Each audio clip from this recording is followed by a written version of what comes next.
I have these velvet pumpkins. These come from Dollar Tree. And what I've done here is I have taken my coffee grunge, added a little bit of Mod Podge, and of course there is cinnamon in here with a little bit of baking soda. And I'm going to prim these pumpkins up. So this is another DIY primitive pumpkin. I'm taking a couple of these from each pack. I love these colors as they are. And so I'm going to just do a couple of sets here and see how the results are. I know they're going to be awesome. And it won't take much of this mixture on these. It just takes a moment to go over these little bitty things. They're so cute. And then that velvet's going to take up that wetness. And so they'll dry pretty quick. I have some wax paper here I'm just going to set them on. That looks pretty good. And then here is the rust. I love this orange rust color. As you can see, you don't have to be exact on it. Just take and put it on there and move right along with these little pumpkins. Now I'm going to take my cloth here and dab up any excess from where they got really, really wet. And that way they won't have a pooling in the bottom or anywhere. And just that way they can dry more naturally and not be deep in certain spots and light in others to even out. Now these are still a little bit damp but mostly dry. And I want you to look how well they grunged up. This is the rust, this is the white, and this is that nutmeg cinnamon color. And they look awesome. They really grunged up really good. This look great in your primitive bowls and gatherings, your scatter and so forth for decoration like this, and you would prefer to purchase versus make, check the website across the screen here, and I will have these in sets of 3. If you would like more, all you have to do is send me a message. I'll be glad to fix you up a larger set if you want more. Dollar Tree has these mini jack-o'-lantern buckets, look like the trick-or-treat buckets, and these are awesome. We're going to take this set of 4 and we're going to grubby it up. Now I've covered my tray with some wax paper, and I also have another piece over here to set my finished ones on. We're going to try to preserve that face a little bit. I'm going to use my Waverly chalk paint. This is the hazelnut, and I have a little bit of baking soda here, and of course I have my cinnamon as well. Another thing is I have my coffee grunge mixed with a little bit of baking soda, and I've also added some Mod Podge to it, and they'll be like an extra coating that I'll do. The first thing I want to do though, with my chalk paint being thick, I'm going to place it into my cup. I know I'm not going to need a ton. By the time I thin this out with a little bit of my coffee grunge, because it's thickened up and I need to add some water to it. But I wanted to let you know so you know how I achieved my color, whichever way it turns out. Putting probably a tablespoon or more of this mixture. It has Mod Podge, baking soda, and cinnamon in it to thin out that chalk paint. And as it breaks down, you'll see it'll thicken back up just like paint should be. The difference is this has its cinnamon and Mod Podge and the baking soda in there with it, and they'll give the pumpkin color and texture. Now I'm going to add a bit more baking soda to the actual thinning out of that paint. Key to this is make sure you stir it up really good and make sure there's no clumps in it. So that's about ready. As you can see, it just barely drips. Now I'm going to go about putting this onto my pumpkin and just going around it, because the paint is thinned out now with a little bit of everything in it. And this it will texture it, the surface. It may have to go across there a couple of times. It may actually deserve 2 coats, and I'm fine with that. And I'm actually going to go over the eyes, the mouth, and nose. It will not hurt it. You see how thin it is? And all in all, this will dry pretty fast. Then I'll do the bottom last and turn it upside down and let it dry. And as you can see, it's already drying. Great thing about using the chalk paints is you know it's not going to take it long and you can get it done. Do the bottom here. That looks pretty good. I'm going to set that aside and let it dry. So after the first coat, this one I left a little thinner and this one I left it heavy as I did the others. Now I'm ready to put a second coat on them and they're looking really good. Now with the second coat on there, this is the time to grab your cinnamon and sprinkle it on there. You don't have to be perfect, just get it sprinkled onto your little jack-o'-lantern pumpkin. And as far as the face goes, I'm going to take just a wooden dowel and go where the eyes are and move out the coats and the cinnamon while they're still kind of lightly on there. And then that way you can still make them out. Then the nose, and I'll be able to contour that a little bit more. I could take my brush and just pick up a little bit and go about that detail there, just where it may have moved away from the orange too much.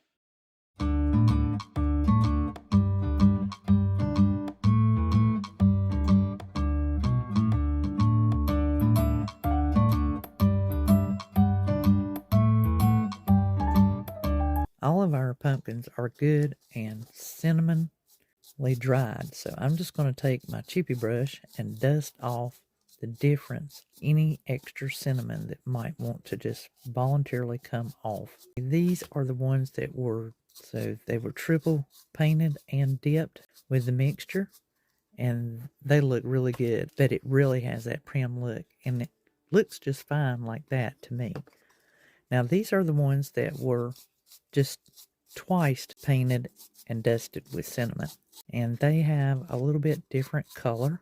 There's really not much that's going to come off of them because they're pretty much as they were, but if you wanted to keep them this lighter powder, just don't dust them off as much. But I do like to get rid of any loose debris from the cinnamon, that way it's not powdering on everything and it still has that warm smell of cinnamon.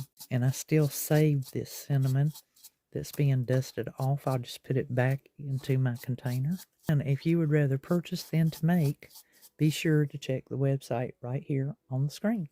And you can see the ones that were done 3 times. They are a lot deeper brown. So I have here, it is the coffee colored wire, and this is the 23 gauge.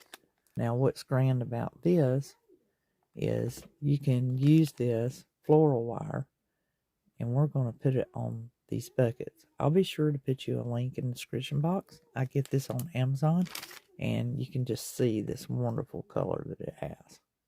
So I'll put my curly curl on there, just a couple of rolls, and that looks really cute. Then go out the other side over here, and you can pull this wire up now and feed it through the hole. That hole 1 inch up, and then again I do my little curly curl. I just take and roll it around with needle nose pliers. Usually 2 rolls is plenty. And now we have this cute little bucket with a wire handle, and that looks about right. It gives it that old-fashioned look. So if you like that, that's the way to go. Another way is you can bring the wire back up here and then back down in curly curl, and then you can make it longer. So as I said before, I usually will cut off one, and then I can tell based on how it goes as to whether that's going to be the size that I want. So there's 1 inch there, and you can go ahead and put the wire in there if you need to. And I'll roll that twice, pull it out. That gives me my little roll here on this side. Take my pencil, I can roll my wire around the pencil, come down further, and pull it out. Feed this back through the jack-o'-lantern on the opposite side. Bring it up. Take my needle nose pliers and 2 rolls. Now I'll bring this up and get it shaped the way that I want. And so those are the shorter handles, which I think is going to look pretty good on these. Okay, so here we have 2 different styles of handles. We have the triple that is done with a twist of wire going up and over and around itself. And these have flaked more, making them look even more prim. And then we have this style handle where there are curly cues on the outside and it's only fed out here with a twist to hold it into place. So those are two different styles you can use, and these are on the double coated. So those look really, really good and just gives you an idea of how cute they are. These that have been tripled, they have more of a chippy look, and these not so much has chipped off as much as it just didn't get coated there, and it still looks really, really grand. I'm going to leave the faces just as they are. Two different styles, and they are awesome. These will be sold in sets, and you can check the website for those. I like both styles of handles. Let me know which handle you like and which one that you prefer to use. To add the final details to our pumpkins, we really need to make a tag. So what I've done is I went ahead and I cut my hard, stiff cardstock of craft paper. And I call this cardstock because it's actually the pulling off of cardboard, and that top layer has this stiffness to it. Now you can soften it up by, of course, wadding it. And I've already pre-stamped it. Now I know these seem really, really dark. So let me show you what I did. This is how you can lighten it up. And I have used my card pumpkin. There will be links to everything that I use. And what I am simply doing is I have my blender brushes, and a little dab goes a long way, and it really changes the whole look of your tag. It'll lighten it up just a little bit, and just enough to give it that extraness that it needs. And so you see how it will just really take something dark like that and lighten it up just enough that it's reflective for the item that you're going to be putting on. And it only takes you a moment to go through there and put a little bit of ink blending on there. Now, the card pumpkin works really great for this particular item because we have the jack-o'-lanterns already cinnamoned. Now, let me show you the other thing that I have going here is these little pieces of fabric that when we're pulling, sometimes we get to a edge that's really narrow and it'll just tear off. So you can take these little tiny things like this and run that through there and tie it onto the jack-o'-lantern. And really that's all you're doing is just a very small tie, nothing big and nothing heavy. You just want that little bit, and you can just literally take and put a single tie on it, and it's usually sufficient for something this small. So here we go. We have that little bit tied on there, and that little tiny swatchet of the homespun is just right for that little jack-o'-lantern. And he just looks really cute and just primmed up just right. So here we are. We have them finished, and they look absolutely adorable. We have some blue and black and white check. So we also have some orange that's been coffee stained, tied onto that wire with the little craft tag. Makes a huge difference. Just absolutely adorable.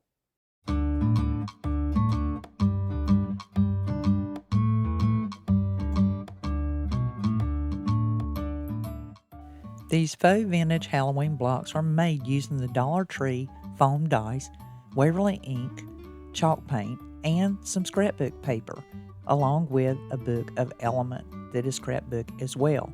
Paint your blocks black and they'll prepare them, and once they're dried, take your Mod Podge and begin Mod Podging on the squares. There are 6 sides to the dice, so pick 6 different colors of scrapbook paper. And they're 2 inches by 2 inches, so it's really easy. And then once you get all of your squares covered and it's dried, use Mod Podge again and cut out certain elements from the scrapbooks or anything. Just print them off from Google and find different pieces you may have been wanting to use. Maybe you have some pieces that you have cut from blocks of your fabric or other scrapbook pieces. And we want to place them strategically because once we do this, we're going to use our rubber stamps and our distressing ink. And we're going to place the number 31 on a side or more than one side, and then the word boo on different sides of the dice. I did one on each of the dice, one boo and one 31. Now this next little trick that will truly bring it home and make them look faux vintage. So using some of this electric violet on the wax base, this is the Art Alchemy Finnabar. It will be working as like a rub and buff. I'm going to try to go around the edges of all of the dice. They're looking pretty good, and the stamp areas have dried and good and set in now. And then that way I can begin kind of putting my edge around this and see how that looks, and some aging to it.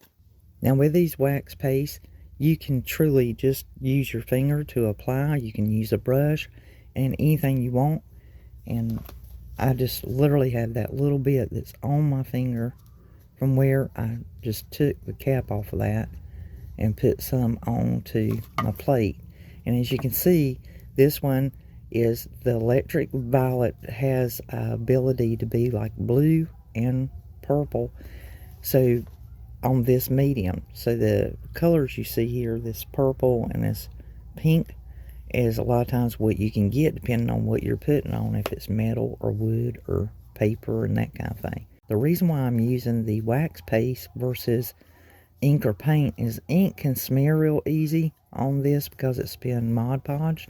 So it's going to sit on the top and dry just like these stamped inks. And since I had the available time, I allowed them to sit for several hours and unattended. And then that way I could make sure it was good and dry and wouldn't smear. Because the Mod Podge is a sealer, it's more of a slick surface per se, a finish. And I knew that that was going to be difficult as far as me being able to put ink on it, where the wax paste will be more adherent for this type of surface. It just really depends on what you're using. If you're using ink stamps, you know, it may take a little bit longer for it to soak in and dry.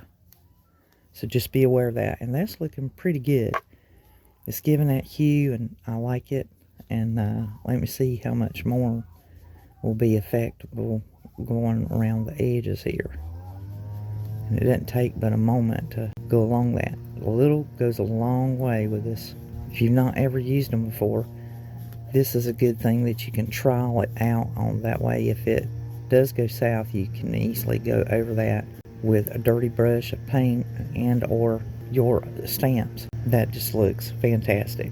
And just so you can see the difference, it just took that newness and just tones it, just ages it up. It's just really a breeze, and it's a gentleness to it, without overdoing it. So I'm really truly enjoying this. Even on these darker ones, you can see it. With that being said, I may even go back and use a different color to do some of the edges on the other blocks, just because this is so gentle and I'm really liking the effects of it. This is super nice, and it just really changes it really fast. Now that concludes these, and they look fantastic. I am so pleased. You'll be able to change their position and stack them however you like. They're definitely very light in weight, and you can just turn them to where you can enjoy all of the different pieces that's on it, and maybe even, you know, spell it out. These look good in any of your vintage or primitive settings and look real nice sitting about. You can just do them any way you like, turn them different ways, and really enjoy them. Show off all their patterns and display them. You can put them in your bowl scatters and all of your stuff that you have sitting around for decorating.